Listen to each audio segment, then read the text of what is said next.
family. If you're looking for something else scary, mysterious, and interesting to distract and entertain you, you should check out our cousins over at the podcast Scared to Death. Nearing 100 episodes of demonic possession, hauntings, shadow people, black-eyed children, alien abductions, and so much more, as horror lover Dan Cummins attempts to terrify his wife Linz with 2 new supposedly true tales each week. Linz gets back at Dan with potentially scarier stories, sharing at least 2 listener-submitted encounters with the paranormal, often the most disturbing part of the show. If you need more chills in your life, if you don't feel quite twitchy enough, it's time to get scared to death. New episodes drop every Tuesday night, the stroke before midnight Pacific time. Available anywhere you listen to podcasts, as well as on YouTube. Try it, family. Go get scared to death.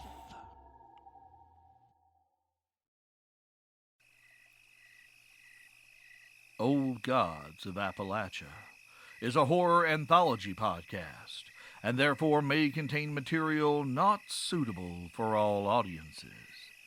So listener discretion is advised.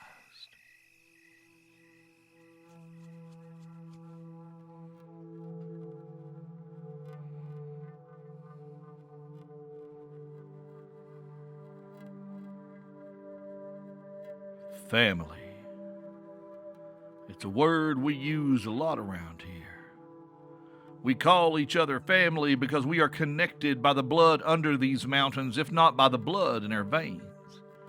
Round here, we've watched families be destroyed by the very things they needed to survive, be it a paycheck in the grind and dark of the mines or the grace of a God they weren't taught to understand or question. These families ended up being torn stem and bloom from the earth and cast into inner darkness. But sometimes such a sundering left behind a root that grew and blossomed into stories of chosen families that stitched themselves together out of desolation. A child whose family was wiped from the face of the earth save only himself became a part of 2 new families in trade. Sisters reached out and attempted to heal old wounds, to connect with the scattered threads of their particular warp and weave, and these are just stories, of course. But they've all led us here, to a place with no name and no marker on any map, in the company of haints and witches and other things with 1,000 names between them, as family, to stand as a barrier between the living world and the dead queen.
The spring air in Baker's Gap still clung to the soft coolness of the love letters these mountains seem to write to winter until summer smacks their hands and tells them to quit it. The town itself was just starting to trust in the warm spring afternoons, even if they were betrayed by chilly twilights and would be until late May. Marcy Walker was anything but chilly as she bustled about the various rooms of the sprawling home she'd built, dotting the I's and crossing the T's of a thorough spring cleaning. The Walker house's guest floor was normally orderly and clean, but Marcy insisted that everything needed to be just so for this particular gathering. Her backyard visitor had made it clear that she would be expected to extend hospitality to 2 other women and their respective kin, should they accompany them, and that their safety and comfort was crucial to the success of the seemingly impossible task they would set out to do. The Walker house would be the base of operations for this dread business, given the Gap's proximity to the unnamed plot of land where all this would have to end. So, with help from Melvin and Clara, Marcy had readied the guest rooms and cleaned the whole house from baseboards to eaves. Her sister Ellie had wanted to drive down from Esau County and was rather annoyed when Marcy told her no. Point of fact, they'd bickered pretty hot down the phone lines about it, but ultimately Marcy prevailed. Ellie didn't have a role to play in the upcoming working, and her time would be best spent looking after Cowboy. Given his tie to the thing they were working to bind, it was safest for him to stay as far away from Baker's Gap as he could. Ellie had grown quite fond of the boy, and Marcy knew she'd give her last breath to keep him safe. So Melvin had made the requisite market runs, and the pantry and larders were well stocked to entertain a small army, much less a handful of women whose ages ranged from sunrise to sunset, who'd probably be too nervous to do more than peck at some biscuits. Still, Marcy knew this could very well be the last time she got to play hostess. Depending on how this fool's errand turns out, she was determined to do it right. And besides, Granny Underwood was coming. Marcy hadn't been sure Miss Marigold was still alive, or even if any of the Underwoods that bore gifts were still in these mountains. Lots of black folks had done up and left the coal counties in West Virginia and elsewhere for better jobs and employers who might not actively want to kill you or run you out of town.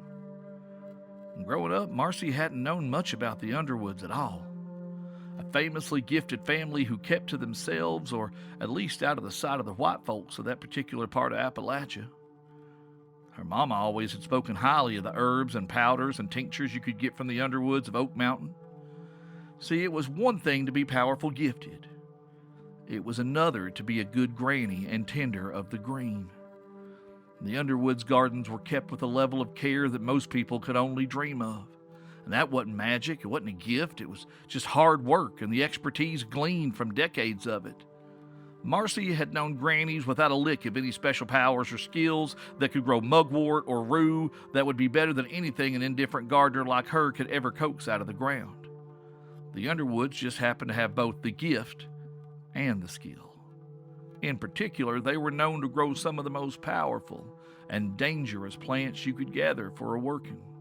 Aconite, belladonna, devil's trumpet, all beautiful, all powerful, and all required extreme caution to grow safely. Marcy wouldn't have attempted to keep them on her land, but the Underwoods had tended and harvested them without incident for decades.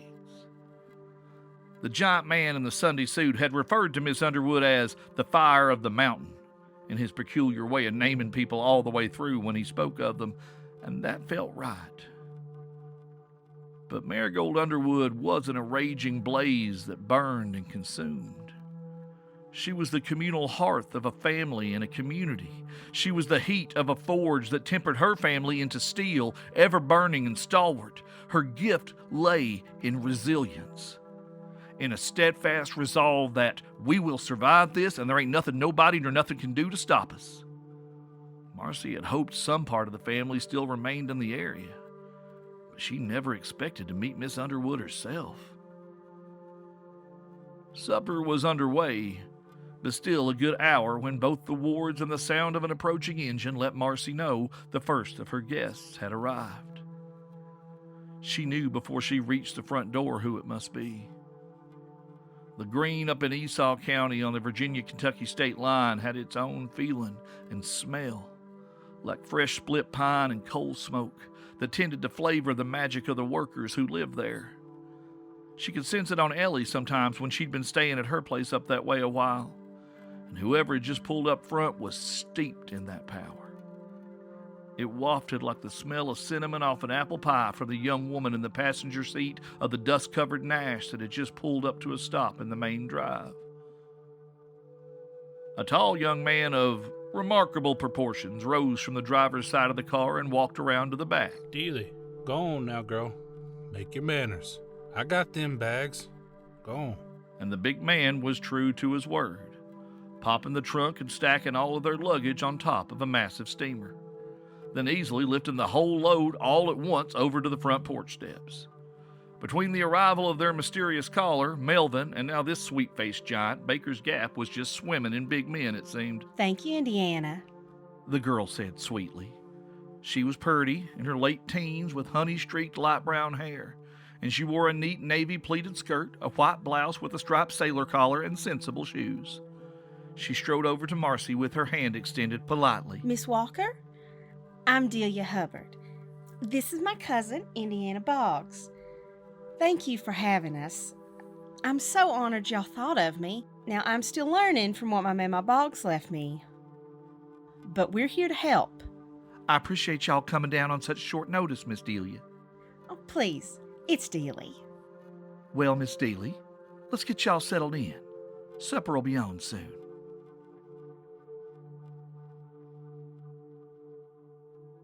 Melvin Blevins had been traveling since before sunup.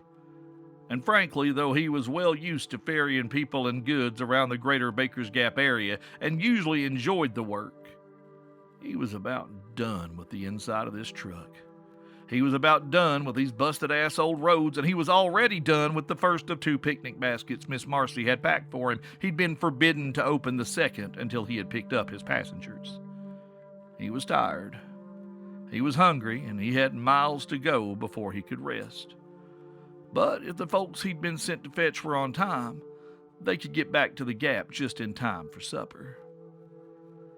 But for the moment, Melvin's journey had ended here, just outside of Withville, Virginia, which was the midway point between Oak Mountain up in West Virginia and Baker's Gap. He was a good bit north of the town limits, parked in the back lot of a small family funeral home. It stood out here alone, no other businesses or houses around it, folks not much liking to live or do business with the constant shadow of mortality looming over their shoulders. But the windows were boarded up and it appeared to be abandoned. The sign out front was faded and illegible. The land around it seemed drained of color, and the sky overhead hung heavy with clouds, the shade of morning. First he'd seen on this whole trip. Melvin knew who he was picking up. He also knew why he was in the middle of nowhere and not in town proper. Withville had been in all the papers just a couple of years ago. A young black man had been lynched and left on display not far from a local church way over on the other side of town. And the story only got out because there was a bunch of reporters in the area covering some government business. And the outcry was tremendous, but the result was predictable. Silence. Then a drunken confession from a single white man out of a mob of 50, who of course was acquitted. Melvin, to his shame, had forgotten the whole thing until he passed the bright and cheery "Welcome to Withville" sign on his way through. Before he had time to ruminate further, though, a royal blue Packard sedan looking like it just pulled off the showroom floor rolled into the back lot and parked directly across from Melvin. The driver, a sharply dressed black woman whose pinstripe suit seemed to have been coordinated with the car's brilliant color scheme, motioned for Melvin to get out of his truck. And Melvin threw up a hand in acknowledgement and climbed down from the cab. Stay right there. Nina Jennings snapped from across the way. You Blevins? Yes'm. Melvin Blevins. That's me. You got any proof of that? Melvin Blevins? Proof? A letter? Some papers? Something that says you are who you say you are? Do you know who that is back there? Melvin Blevins? Melvin was flustered. His pickups and drop-offs did not usually come with requests for paperwork. I know that must be Miss Underwood, and you must be her daughter, Miss Jennings? But do you know who she is? Nina persisted. Well, I know Miss Underwood is real important, and I'm to make sure y'all have everything you... That is my mother, Mr. Blevins. That's who that is. I don't expect you to understand how important she is outside of that, but my job is to get her where she needs to be and keep her safe. Now, how am I supposed to get in some dirty old truck with the likes of, well, with somebody like you when you can't even prove who you say you are? Nina? Nina turned in surprise to find her mama standing right behind her. She hated it when she snuck up on her like that. What'd I tell you? I know you don't think it's safe, but it's what we have to do. But Mama, he could be anybody. Do you know where we are right now? What happened here? I know, baby. But if Brother Bartholomew says we trust him, we trust him. Nina rolled her eyes in disbelief that her mama was operating on the word of some stranger who just turned up on the porch on her birthday and told her she needed to go down to Tennessee to fight monsters or some such nonsense. We can ask somebody to speak for him if that makes you feel better. Mama, you've been traveling all day. You're tired. You don't need to be doing no. Marigold Underwood ignored her daughter and stepped forward, looking Melvin Blevins up and down. My. They make 'em big down in Tennessee, don't they? There's plenty that would speak for this man, I believe. Ma'am? Melvin was thoroughly off balance by now. Wait, Mama. I'll do it. Nonsense, baby. Here, you take one hand, I'll take the other, and we'll both see. Mr. Blevins, would you allow us to hold your hands, please? Melvin, well acquainted with the things that could happen when someone who moved in the same circles as the Walker women asked permission to touch you, gingerly extended his enormous paws with barely a tremor and only a moment's hesitation. Marigold Underwood wrapped her fine bone fingers around his left hand as her daughter did the same with his right. The two women exchanged a look of mutual understanding, then joined their free hands together, closing the circuit among the three of them. The air seemed to sing with a gentle tension. Marigold and Nina both bowed their heads. Ma'am, who is supposed to vouch for me? I don't know anybody around. You know plenty of people here, Mr. Blevins. They're always with you. If they'll speak for you, we'll be just fine. I'm sorry, y'all. I just don't The dead, Mr. Blevins. The dead can't lie to us. Hush now. Marigold closed her eyes and began whispering softly. Melvin couldn't make out the words, but then she lifted her head and spoke clearly to the gray sky above. Is there one that would speak for this man, to give testimony to his heart and the truth of his word? The air in the deserted lot behind the funeral home grew colder. The cloud cover seemed to grow denser, and Melvin would not have been surprised at all if it had begun to snow. Nina looked directly past Melvin's field of vision and gasped a little. Oh, Mama, look. I see a child. Mind your manners. Marigold tilted her head and leaned in, as if she were listening to someone telling her a secret. Marigold murmured, nodding for all the world as if she were listening to a story no one else could hear. Nina's eyes swam with tears as she stared into the space framed by the three of them. She didn't utter a word, but the heartbreak on her face at what she saw spoke volumes. Oh, he's stubborn, is he? I bet he is. Yes, daddies can be like that. They sure can. But in the end, he did the best he could. Yes, child? I bet he did. Yes, I hear you, baby. I hear you. It's all right. Shh. It's all right. You can go now. We appreciate you, and we thank you for speaking with us today. Thank you so much. Goodbye now. Melvin's breathing had grown heavy, and his own eyes were brimming as he looked back and forth between Nina and Marigold, unable to speak. The two women appeared deeply engaged in a moving conversation with the empty space in the center of their circle, and he was still so confused, but his heart...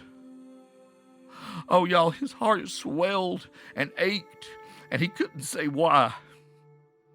He was just overcome with a brutal sadness that broke and washed into relief as the two women gently slid their hands from his. And for the briefest moment, as the cloud cover broke and sunlight began to bleed back into the day, he could have sworn he heard her voice. Just the faintest whisper. Vera. Melvin squeezed his eyes shut and let the tears fall. You raised a strong girl, Mr. Blevins. Marigold said gently, reaching out to give his arm a comforting pat. Melvin heaved a great shuddering breath, wiped his eyes, and nodded. Miss Marcy said y'all had a place to leave your car? Nina's gonna put her pride and joy inside the garage of that old funeral home over there. We know some people that is gonna keep an eye on it till we get back. Nina Jennings pulled the flashy Packard around and unloaded their bags, then navigated the car into the garage that must have once housed the home's funeral wagon. Once the doors were shut and secured with a heavy old chain and padlock, Melvin loaded the bags into the back of his truck, covered them with a tarp, and produced the second picnic basket Miss Marcy had packed. If y'all are hungry, we got sandwiches. Seeing the hopeful glint in Melvin's eyes, Marigold looked at Nina and laughed. I think we all right, Mr. Blevins. But help yourself. Now, I think we should get on the road, don't you?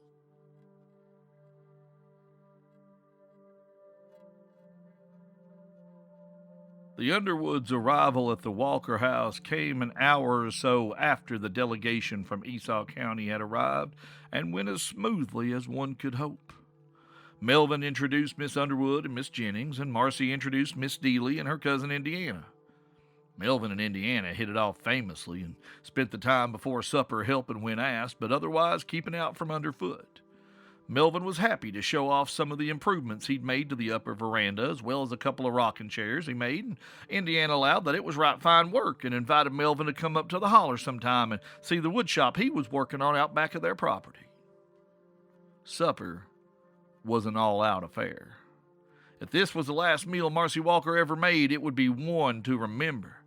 The menu featured buttermilk fried chicken, Melvin's Clara's green beans and fatback, cornbread, collards that sang with just the right kiss of vinegar, mashed taters with a brown gravy that her mama had only made when special company come by, and enough iced tea to baptize the congregation of Rising Creek Baptist to wash it all down.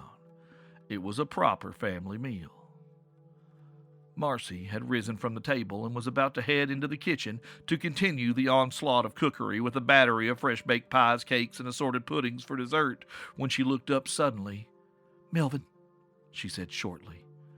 Melvin was on his feet faster than most might credit a man of his size, following Marcy to the door.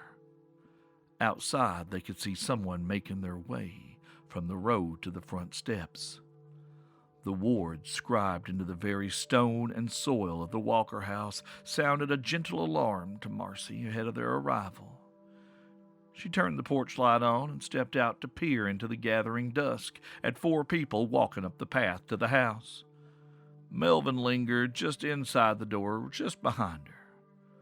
Their unexpected visitors stopped at the top of the front steps and seemed a bit confused as to why they could move no further, but after a moment of befuddlement, the leader of the small band recovered themselves and smiled up at them hopefully.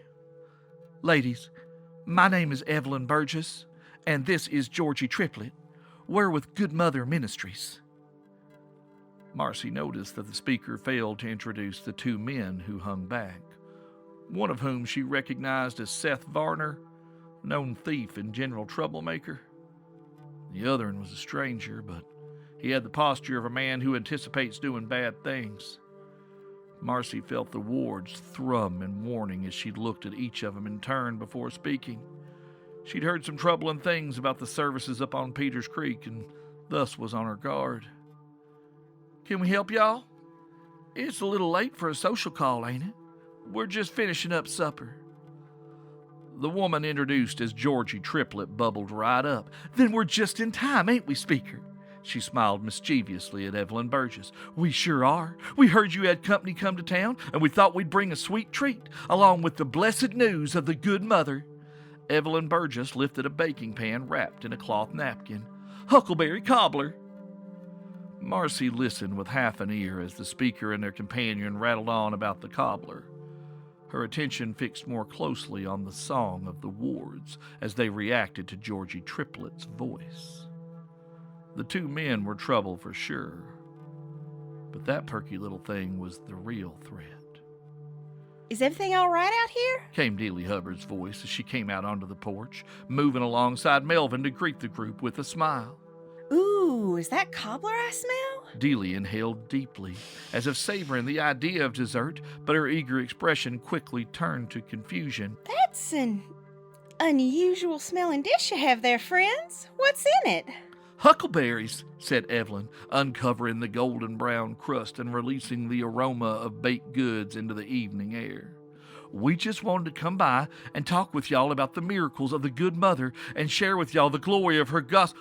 The speaker of Good Mother Ministries was startled into silence as Granny Underwood abruptly shouldered her way between Marcy and Melvin and stuck her finger right through the middle of the cobbler, scooping out a healthy sampling of its warm and gooey insides. Marigold looked closely at the fruit filling but did not taste it, instead sniffing carefully. Then flinging the offending substance off into the grass, she frowned hard as she took the napkin that had been covering the cobbler from a stunned Evelyn and wiped the mess from her fingers. I think you might have made a mistake in your berry picking. Them's pokeberries, darling. They'll kill you deader than 10 nails, especially mixed up with that laudanum you got up in there, too. Evelyn frowned, shocked at the older woman's display. No, ma'am. Georgie brought me these huckleberries just this afternoon. I think I know the difference between—" But Granny Underwood shook her head. Honey, I done had plenty desserts left on my doorstep that would have put me in the ground quicker than grease lightning if I'd been ignorant enough to eat 'em. I know from what grows out the ground and what can put you under it. You got you a pan full of poison there is what you got. Evelyn sputtered. No, ma'am.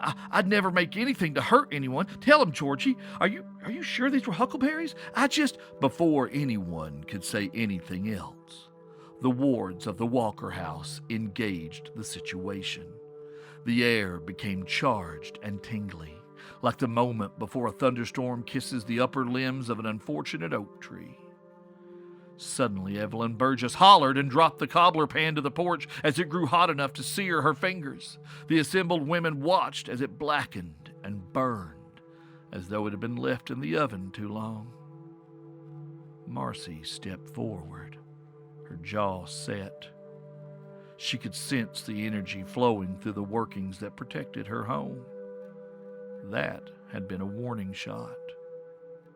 There would not be another. "I think y'all better go.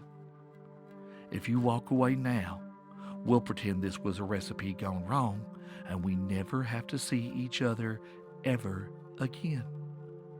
If you don't, well then." And she looked down at the scorched pan and gave a slight shrug. Georgie Triplet bared her teeth and snarled, "Fools, all of you! You could have gone quietly and let the good mother get on with her work, but now she'll build her altar with your bones too." "Georgie?" Evelyn Burgess seemed shocked and hurt. "Georgie, we just come here to talk, to try to correct their path and show them the mother's mercy. Did you put something to—" "Shut up, Evelyn. The time for talking is done. You're not fit to lead the good mother's flock no more. This isn't about her mercy. It's about her power and her glory. You came out here to talk? To talk? To who? A bunch of old whores and witches who want to stand in her way? What blessing did you ever seek, speaker? Whose blood have you called for?" Georgie spat on the ground, her eyes wild and fanatical. A night sky's worth of darkness and hurt-filled rage swam in that mad gaze as she jabbed her finger at Marcy's face accusingly. "She's going to tear y'all apart and take this world for her glory and her name, and there's nothing any of you can do to—" There was a sound, like a branch breaking in winter, and Georgie Triplet was flung backwards off the porch and into the two men who tumbled to the ground with her in a tangle of limbs, hitting every step on the way down. Marcy turned cold eyes to Evelyn, who still stood on the porch untouched. "You should go. I think your flock has gone astray. And if you don't wrangle them, I will." "Miss Walker, I swear I never—" Melvin stepped in before Marcy wrangled anyone. He hadn't seen Miss Walker this angry in a long, long time. He held his hands up in a peacekeeping gesture. "You need to get on now, with or without them. Get off Miss Walker's property. Now." Marcy raised her voice and spoke loud enough so the two men and young woman getting to their feet could hear. "If y'all are standing here by the time I close that door and turn off the porch light, I ain't gonna feel sorry for what happens to you."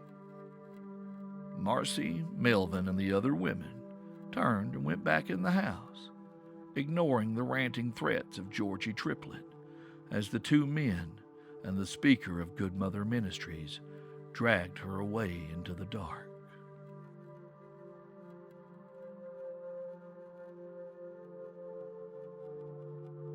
The next couple of weeks were spent preparing the working they'd need to perform at the new moon. There were herbs and stones and other items that needed to be gathered and blessed.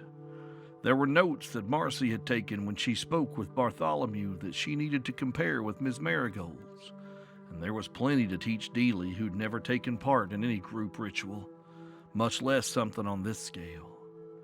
Nina, Indiana, and Melvin assisted wherever they could, but the bulk of the work fell to the women who'd be performing the binding, and that burden they'd have to shoulder alone. Before they knew it, the moon had waned to the thinnest sliver of a glowing white crescent, and then one evening, as Marcy, Miss Marigold, and Dealy sat around the kitchen table after supper going over their plans for what would be one of the last times, there was a knock at the kitchen door. Marcy was startled. Once again, her wards had failed to alert her, but not entirely surprised when she peered through the window to find Brother Bartholomew standing on her back porch. She showed him into the kitchen and offered him a coffee and a slice of pie, which he declined, and invited him to sit. He'd come to check on their progress and answer any last-minute questions they might have about the upcoming ritual. The three women dutifully went over the plans they'd made, the preparations that were just about complete. Bartholomew offered advice here and there, small tweaks that could make this sigil stronger and that charm more potent, but overall, he seemed pleased with their work. When he asked if anyone had any other questions that he could answer, Dealy finally found her courage and blurted out, "Well, I'd just like to know, how did all this get started anyway? Who is that dead queen?" Bartholomew nodded solemnly. "That's a fair question, oh Hope of Boggs Holler. I've asked you to risk your life in this undertaking, and so I owe you an answer." He stretched, leaned back in the upright kitchen chair, making himself more comfortable, and began to tell the tale. As you all know, the birth of a child is a miraculous thing. A portal from one world opens through a body of flesh and bone, and out pops a whole new soul, who in the best of times will be loved and held dear. But when times are hard, another mouth to feed can be the straw that breaks the back of whatever beast of burden you prefer. In harder times, during the settling of this land, those extra miles sometimes ended up abandoned in the wilderness, to be returned to the God that made them. This was not the case in our story, and more is the pity, as many folks would have been better off if it had. The mother was a young girl who'd fallen under the spell of a much older man who'd promised he'd provide for her and the babe, and it must be said that he did provide. For her, he provided a shallow grave behind the place of his work. For the babe, he provided a long wagon ride to meet its intended family, who waited in deep places between the old mountains. To him, The babe was not a babe at all, but merely a vessel born filled to the brim with the most vile of unliving shadows, a shadow older than the stony foundations of the very mountains around them. Such a shadow, brought into this world by betrayal and blood, was far too powerful to be contained in such a small body for long. So another was chosen and prepared to take its place, yet another young woman, alone in the world, with no one to turn to. They chose poorly. The new vessel refused to be filled. She resisted and she fought. Ultimately, she triumphed. With the father dead and the sponsors from under the mountain scattered, the babe was left at the mercy of the woman who had been meant to be its replacement. She, of course, saw only an infant, left alone in the woods amongst blood and darkness, and sought to lend it aid and succor, for her heart was kind. She took it up, not knowing for what it was, and it cleaved to her breast, and latched onto her bosom, and filled her with as much of the oblivion and rage that pulsed within it as it could. Before finally, desperately, she pushed back, her own kind heart and green fire alight in the swallowing maw of the thing's hunger. The inner dark and the green, locked in a perpetual struggle over the magic-rich body of an orphan girl who was not allowed to die. For 7 years, the two souls fought for control, wandering the hills, looking for all the world like a mother and child. Sometimes, the woman slept and the child brought terror and death to all who dwelt among the hills. Whole towns vanished in sinkholes. An entire coven of those who served the beings of the inner dark were laid waste in an evening. Unthinkable creatures, summoned from the bones of things that had died in the place where she stood, rose to serve her every violent whim. Other nights the woman wrenched control away and forced them to stand stock still in the deep woods for days at a time. Or at least, managed to seal the force of destruction she'd become bound to, enough to minimize collateral damage. Occasionally, even do a little good, turning the fury of the combined powers back on those who had bound her in this form, slaughtering their minions, casting their plans into disarray. Eventually, witches and haints and things alike came to council and agreed that the dead queen, as they'd taken to calling her, must be put down. So a council of 7 was convened, 3 witches, 3 others, and 1 greater still, to bind or destroy her. In the end, they managed to bind her in an unmarked grave on nameless ground. Every 7 years, 2 haints and 2 witches would return to shore up the binding, where it had weakened over time as she fought against it, a responsibility that rotated amongst the local gifted bloodlines and through the more powerful of the darker things. It was a terrible fate for a woman who only sought to help an abandoned infant, but she wasn't a complete prisoner.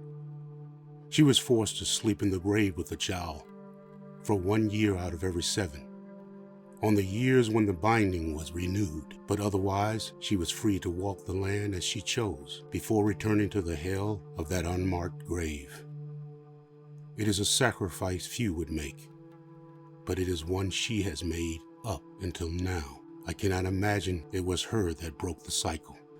That poor woman, murmured Marcy. Who was she?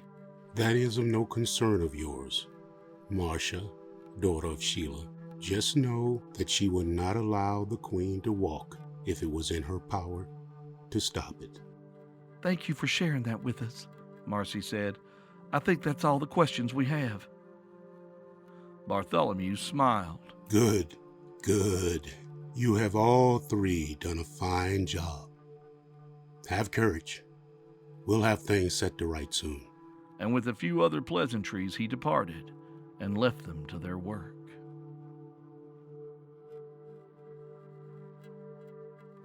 Come the new moon, the women loaded a couple of bags that held the supplies they'd need into Melvin's rusty old truck, and the big man drove them deep into the country, down an empty, rutted road that eventually devolved into a dirt track.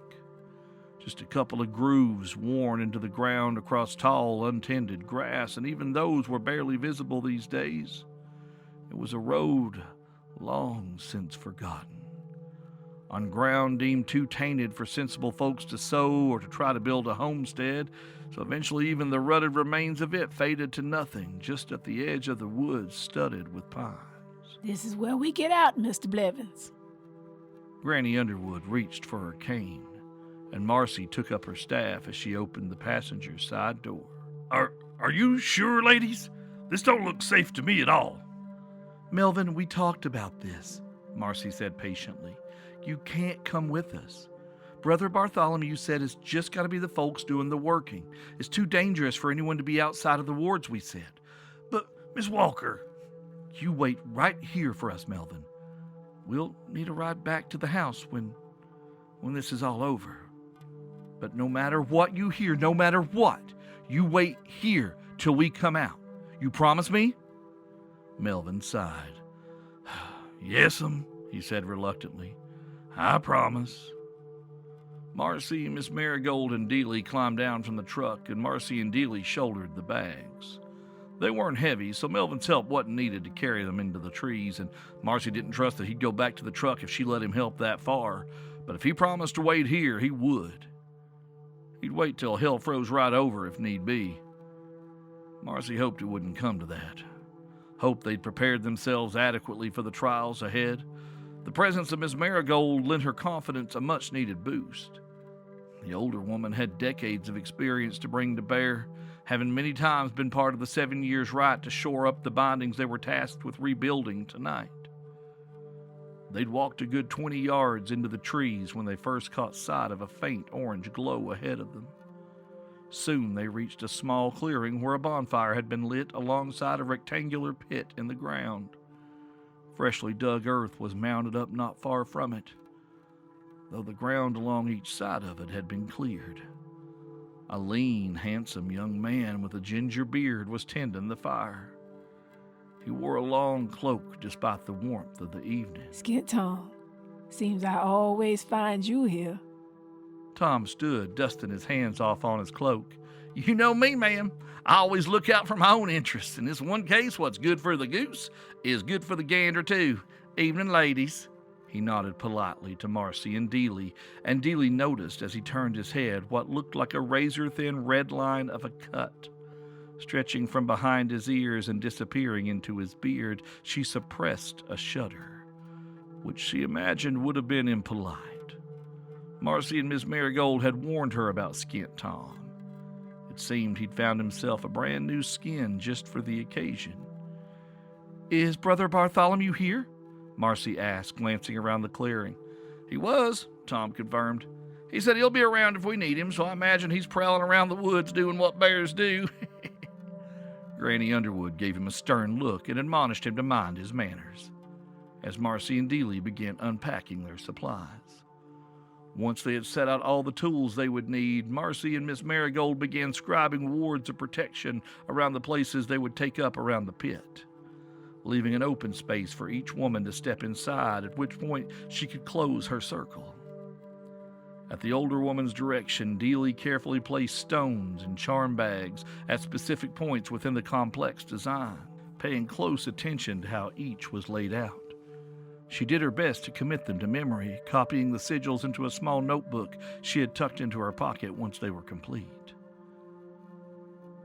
There was a soft rustling in the trees, and a lithe figure stepped from the shadows and prowled toward their bonfire, resolving itself into the shape of a woman as she stepped into the light. She was a tiny thing, just a touch over 5 feet, with pale blonde hair that fell to her waist in silvery waves and green eyes that seemed to glow in the darkness like a cat's. She was also naked, her pale skin glowing in the firelight, at least where it wasn't painted in a substance that looked suspiciously like blood. In streaks and whorls, it covered her breasts and her waist down over her hips to a few inches above the knee. To Dealy's eye, it looked for all the world as if she'd painted herself a dress of blood. The strange woman grinned as she approached them. Evening, ladies. Tom. Dealy saw Granny Underwood's lips thin in disapproval, but the older woman merely nodded politely. Miss Lavinia, good of you to join us. Miss Marigold. Still alive and kicking, I see. Lavinia said with a wink as she turned her eyes on Marcy. And you must be one of Sheila Walker's litlins, all grown up. Still selling your sisters to anybody with 2 coins to rub together? Her eyes raked over Marcy and she raised a skeptical eyebrow. You don't take much after your mama. I can see why she never asked you to hitch up your skirts. Marcy's eyes narrowed, but she didn't respond to the taunt. She had more important things to worry about than some catty Hank trying to get a rise out of her.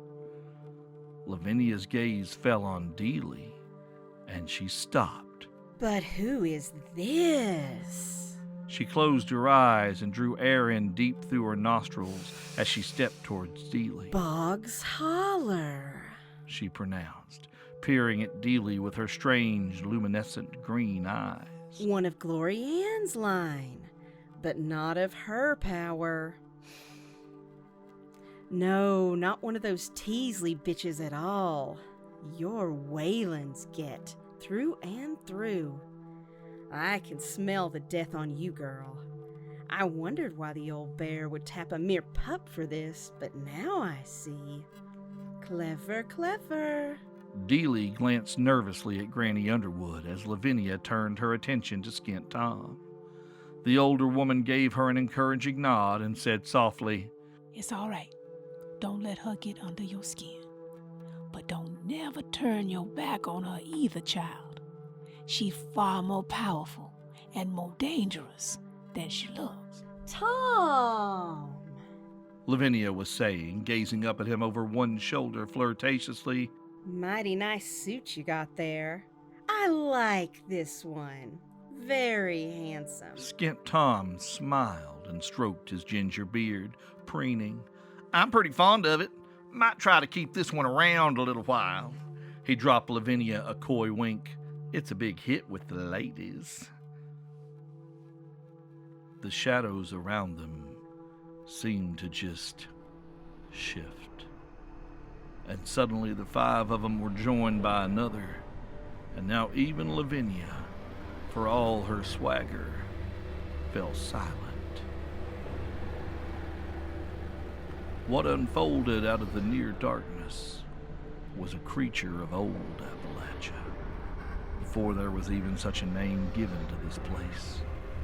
A being of the first people, the rightful and betrayed keepers of this land, and for the moment she wore the form of a near giant, stooped over to the height of a man. Long, ratty hair hung about her massive head, drifting in the air as if it were underwater. Her skin was the color of dense stone, and if she allowed you to perceive her in this form, you would see she was dressed in layers of animal hides, and in her left hand she held her own beating heart. The first finger of her right hand was long and spear-like and dripped with a viscous liquid. In the next moment, she appeared as someone different to each of the gathered women. To Dealy, she looked like her mother. To Granny Underwood, she was a tall man with a winning smile that she married years ago. To Marcy Walker, her sister Aggie. She chose to wear the faces of the long dead for the witches, so they wouldn't get confused or distracted during the ritual, but she'd still get to drink in the sorrow of them seeing the ones they missed most. No one can say what old Tom and Lavinia saw when they looked at her, but neither of them looked for too long. After a few stunned moments, Marcy cleared her throat. All right. Looks like we're all here now. Let's get this over with. Each of them took their places around the unearthed trench in the soil. Granny Underwood and their mercurial newcomer stood each at one end of the short sides. Dealy stood along one long end to Marigold's right, with Marcy across the pit from her, at Marigold's left. Lavinia stood on Dealy's right, with Tom across from her. Like we talked about before, This is your first time doing this working, so you'll take the part of the wool tonight. Granny Underwood explained to Dealy. But you're part of this covenant now, and one day you'll be called upon to act as weaver. So you pay close attention to what Miss Marcy does tonight. Dealy nodded. Yes, ma'am. Around her, Dealy could see the binding coming together, just as Miss Underwood and Marcy had explained during the time they spent preparing. The ritual was based on the concept of weaving, with the two at the short ends acting as the loom, anchors providing structure and stability for the spell. Dealy and Skint Tom provided the wool, lending their power to Marcy and Lavinia, who would use it to draw the dead queen back to the grave and weave the binding tight around her.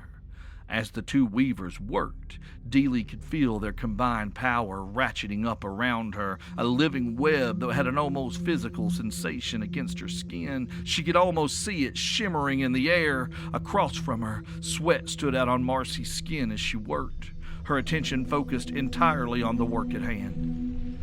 The earth beneath their feet rumbled and buckled, nearly knocking Dealy to her knees, as a jagged seam split the ground inside the pit, and a horde of what looked like monstrous spiders spewed forth.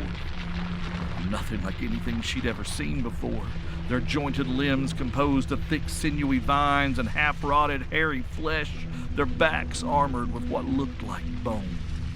They opened their colossal mouths in unison, bony mandibles dripping venom, and issued forth a keening, high-pitched scream that sent a piercing pain through Dealy's ears. And then the spider things came running right for them. Dealy screamed and took half a step back. "Don't you move!" Marcy yelled. "Stay inside your wards!" Dealy steeled herself, remaining rooted to the spot even as one of the terrifying things launched itself in her direction. She flinched as it seemed to bounce off empty air, just inches from her face. There was a crack like lightning, and a smell of burning hair as the thing collapsed into a pile of ash at her feet. To her right, Lavinia caught one of the things in midair as it leapt at her face, grabbing two of its limbs and wrenching it apart with her hands in a splatter of ichor and blood, her laughter ringing through the clearing. Across from her, Tom had his skinning knife out, putting them down one by one as they came at him. At the far end of the pit, the shadow-draped woman who wore Dealy's mother's face was skewering them with that terrifying blade-like forefinger and slinging the corpses into the trees. Suddenly, a shriek erupted from the woods behind Dealy, and she whipped her head around and saw the woman who had come to Marcy's house with the poisoned cobbler, Georgie Triplet, coming out of the trees from the same direction they'd walked in. She held a knife in her right hand, and she was running straight for Granny Underwood. Look out! Dealy gasped, but she needn't have worried. Miss Marigold's cane snapped out fast as a whip and cracked Georgie over the knuckles. Georgie cried out in pain, dropping the knife and falling to her knees, cradling her injured hand. "You bitch!" she snarled. "You can't stop her! You're all fools to even try! The good mother will wreak her vengeance on you all! She will douse this world in blood!" She spun about until her eyes found Marcy Walker. You whoremonger! You stupid cow! You hide behind your scribbles and scrawls in the dirt like they mean something, like they can protect you from the might of the good mother. "I told you to go home, little girl," Marcy called. "You don't know what you're dealing with out here. If these wards think you're a threat, you're good." Whatever Marcy said next was lost in Georgie Triplet's mindless howl as she drew a second knife from a sheath at her ankle and threw herself at Marcy, where she met the wards, which did now understand Georgie to be a threat, head on. The result was instantaneous. There was a pulse of orange light. A sharp metallic scent like blood spilled on a hot skillet filled the air, and the ashes that had once been Georgie Triplet wafted gently to the ground. No body, no blood, not even teeth, just dust. Marcy cracked her neck and shrugged, muttering to herself, "Not even a little bit sorry."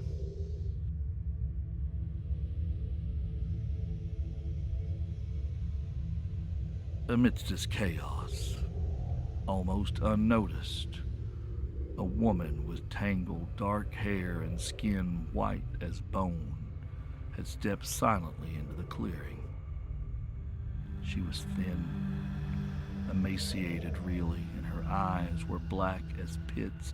At her bosom she carried a swaddled bundle, the babe. Its face turned away from her breasts now and towards them, eyes glowing green as foxfire and filled with an unmistakable malice. The pair crept slowly, unhurried across the grass.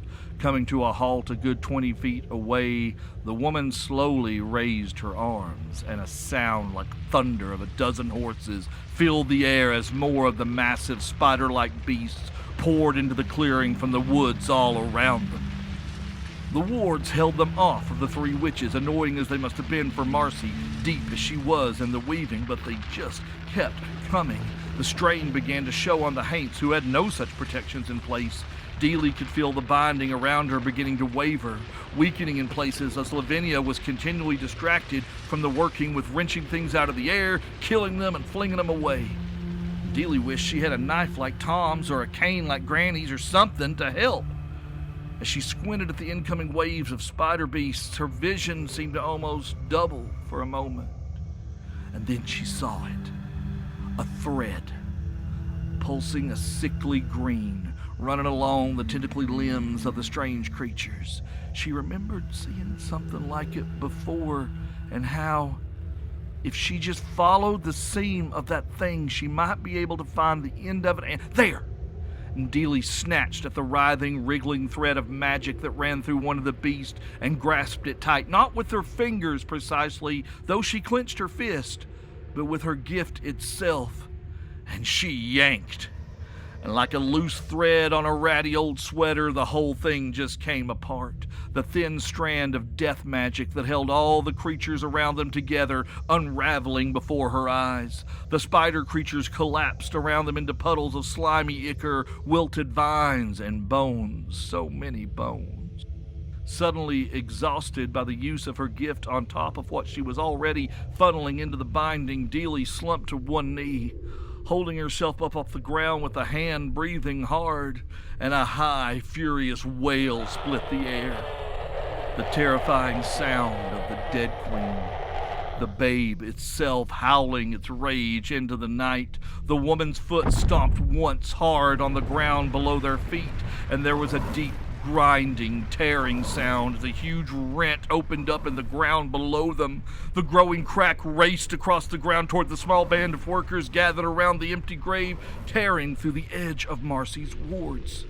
Marcy was too focused on the work at hand to notice, and another wave of twisted creatures, the reanimated corpse of raccoons, possums, and other critters bound together with vines and twigs and whatever else was nearby to give them form and shape, poured from the trench that had opened in the earth.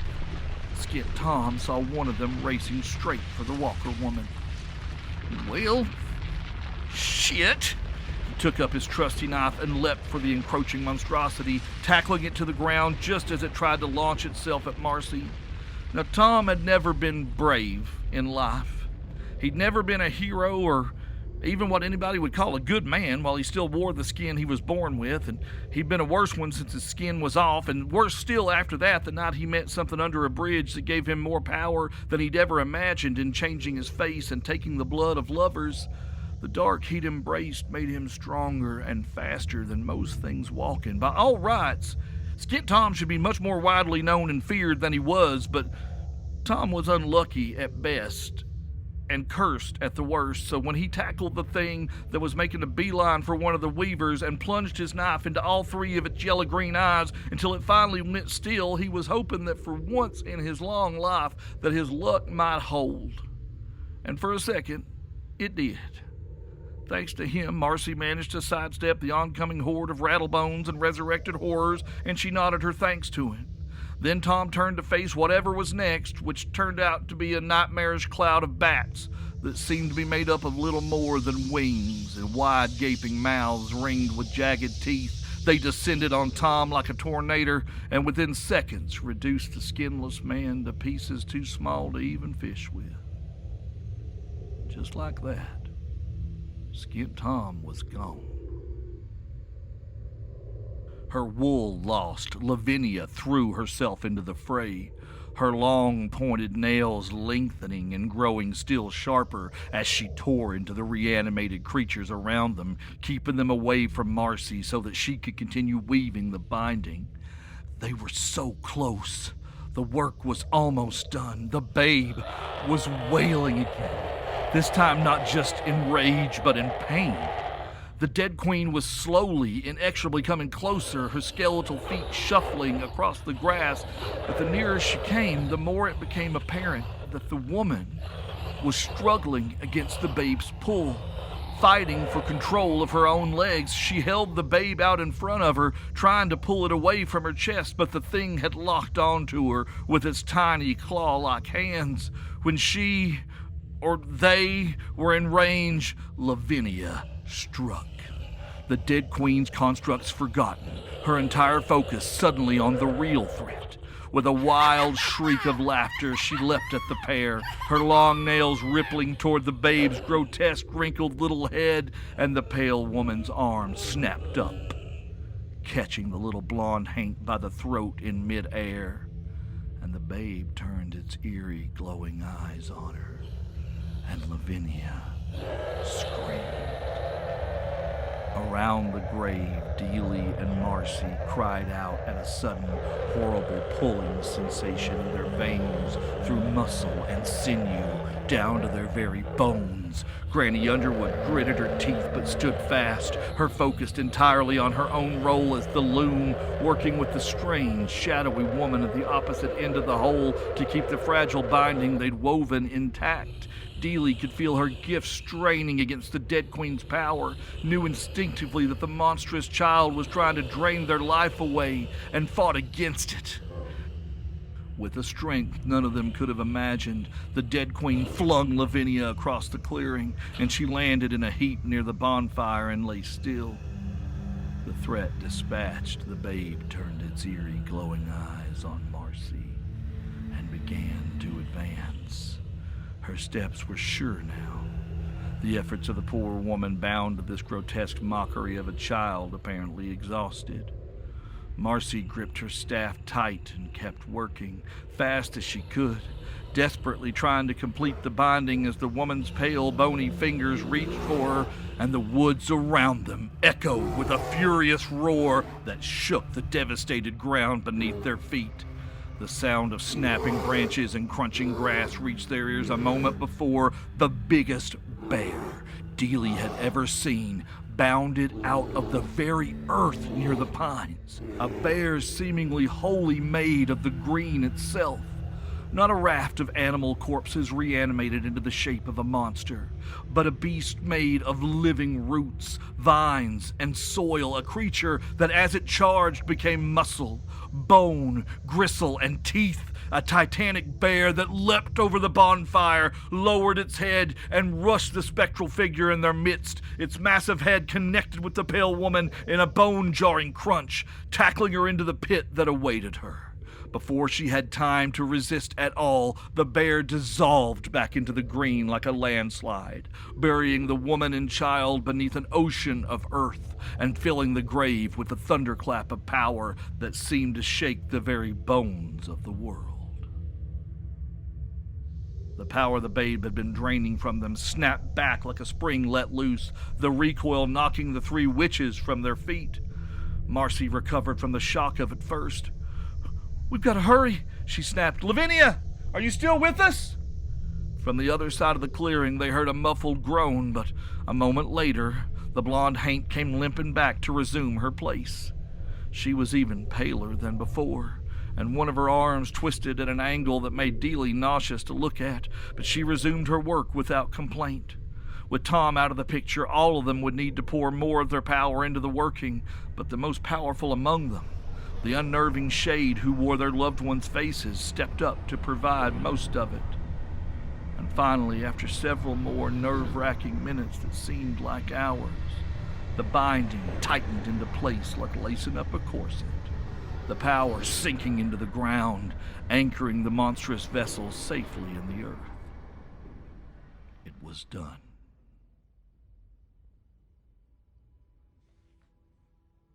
It was quiet in the days after. The battle had consequences both expected and unforeseen.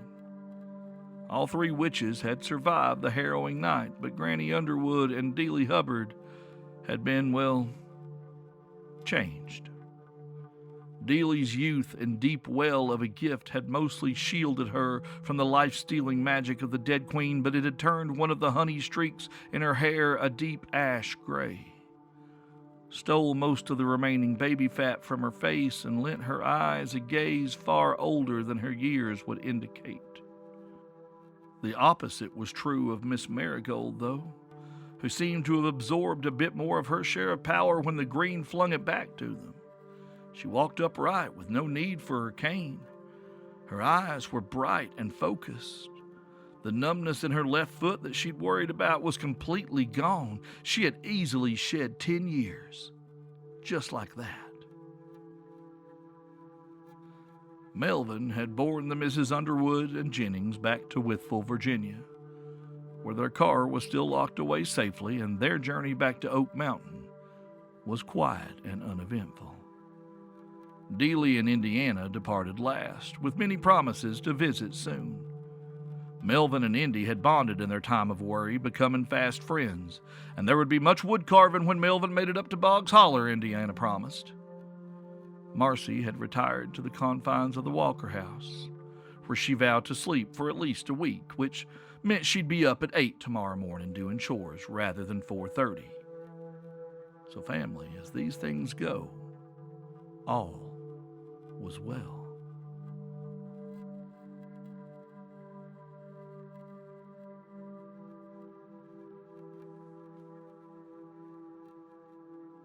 In the place that has no name, that does not exist on any map, a bear sat patiently by a newly filled grave.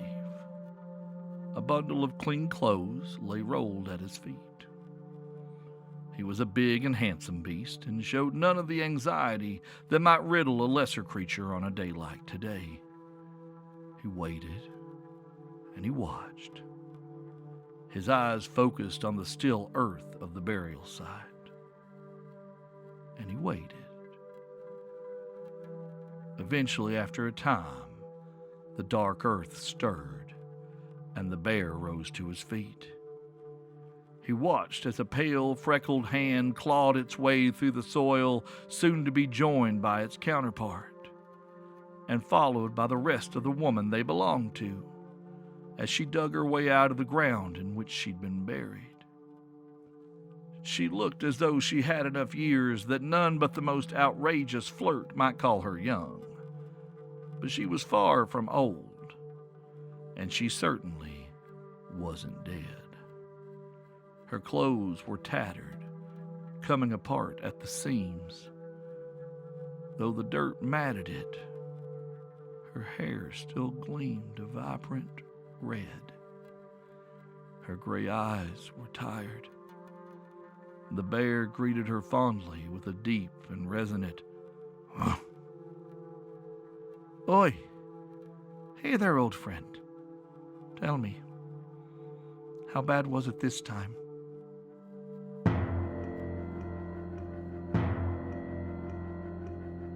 There is a curse upon my every waking breath, and I cannot escape the dark. Well, hey there, family. Woo! That was a meaty chunk of something, wasn't it? That's an hour plus of episode 30, The Dead Queen, thus bringing the conclusion to this Season 2 of Old Gods of Appalachia in the Pines. We ended up where we started. Right back there in the pines where the shade is the bluest, but here in the post-roll where the shade is the bluest, I am not alone. Usually I am alone in the darkness, but I am joined here to say goodbye to this season with our own Mistress of the Dark, Cam Collins. Cam, how are you? I'm doing great. Good to talk to y'all, family. Yeah, Cam doesn't get to come on the RSS feed very much unless she's playing Miss Lavinia or Miss Dealy, so it's nice to have her here as herself.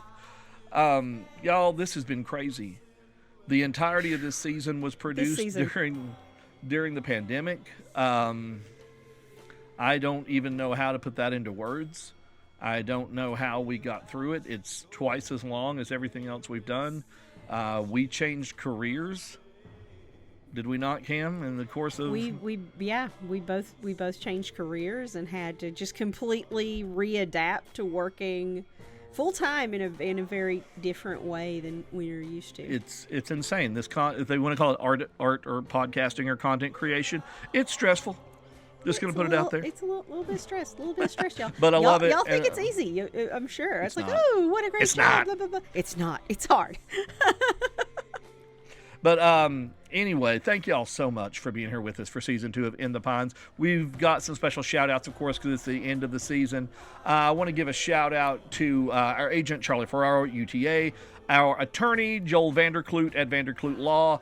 I know it's weird to thank a lawyer, but I can't tell you everything, but Joel has made this show, that whole transition to it being our full-time job thing. Thank you, Joel Vanderkloot. That's our man. Joel. Shout out to Callum and Alex. And yes, that's Alex P. Newell over at the Rusty Quill Network for helping us sell ads. And on the topic of ads, those were brand new for season 2. So thank you to all of our sponsors from Sucre Bay to Above the Tie and everybody in between. I totally pulled those 2 names at random. Don't get mad at me. But thank you to all our sponsors who bought space with us and traded ads with us throughout season 2. You too have helped keep the lights on.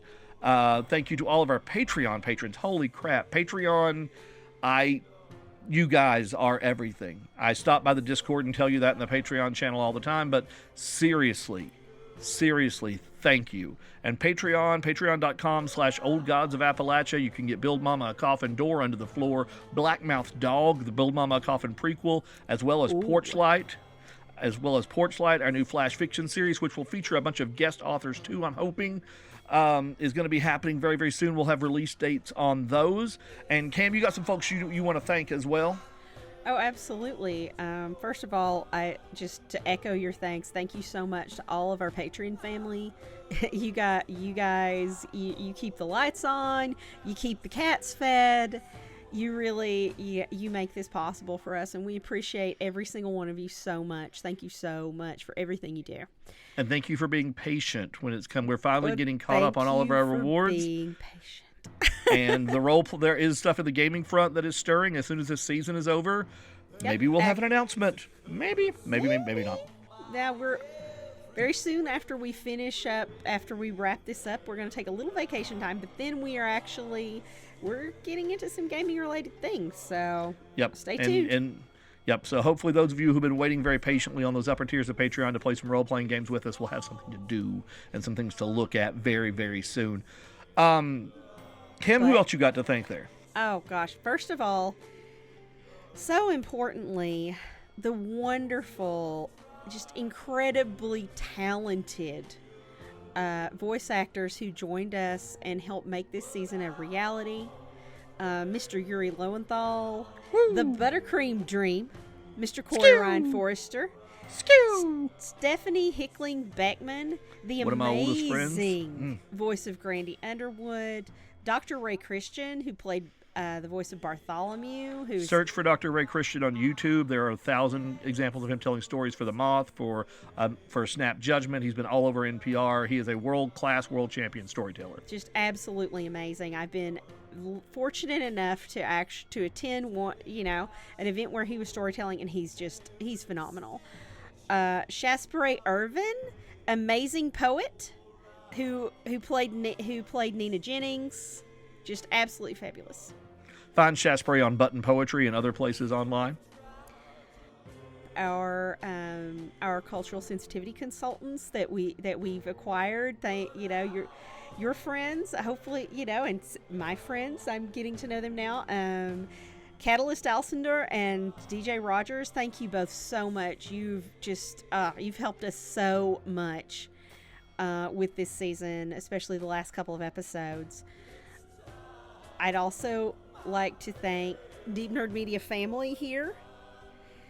The wonderful Ms. Jamie Shell, who helps keep our books and wrangles the Steve Cat. Brian Gibson, who is now helping with our Patreon reward fulfillment and wrangles the Cam Cat. Those two people who keep us who help keep us sane and no, stop panicking. Everything's fine. And that goes to my second brain, Sister Heather Hawkins, who handled some social media stuff and other Patreon things for us, who puts my brain in her back pocket and says you can have it back when you stop being mean to it. The rest of our Facebook mod team, Jennifer Klebor and Brandon Stanborough, thank you both so much for helping us moderate everything. Oh, and Shannon over on Discord, yes. Thank you so much. And on a personal note, I would just love to thank my friends Kelly Dorgan, David Bierman, Shelley Toller-Franz, Jennifer Yee, Elizabeth Burial, and honestly, all of my friends from the BPAL Guspies group who've been so kind and supportive of me personally and of the show. Just, I mean, since we launched, all of these friends have just, promoted us and shared everything that I've shared and been just super supportive and thoughtful. Thank you all so much. Also, shout out to all my friends in the Society for Creative Anachronism. When we launched Old Gods, I was doing a podcast called the Known World Bardcast for the SCA, and a lot of those listeners translated right over to us and into Patreon. So some of those folks have been giving me money for a long time. So super shout out to my nerd friends who dress up in medieval clothes and hit each other with sticks in the woods. Love y'all. Season 2 has been wild. It's been big. It's been wandering all over the place, telling you a bunch of stories that all wrap up and connect, as you're seeing. Season 3 is going to be something very special and very different. But before we get to Season 3, Cam?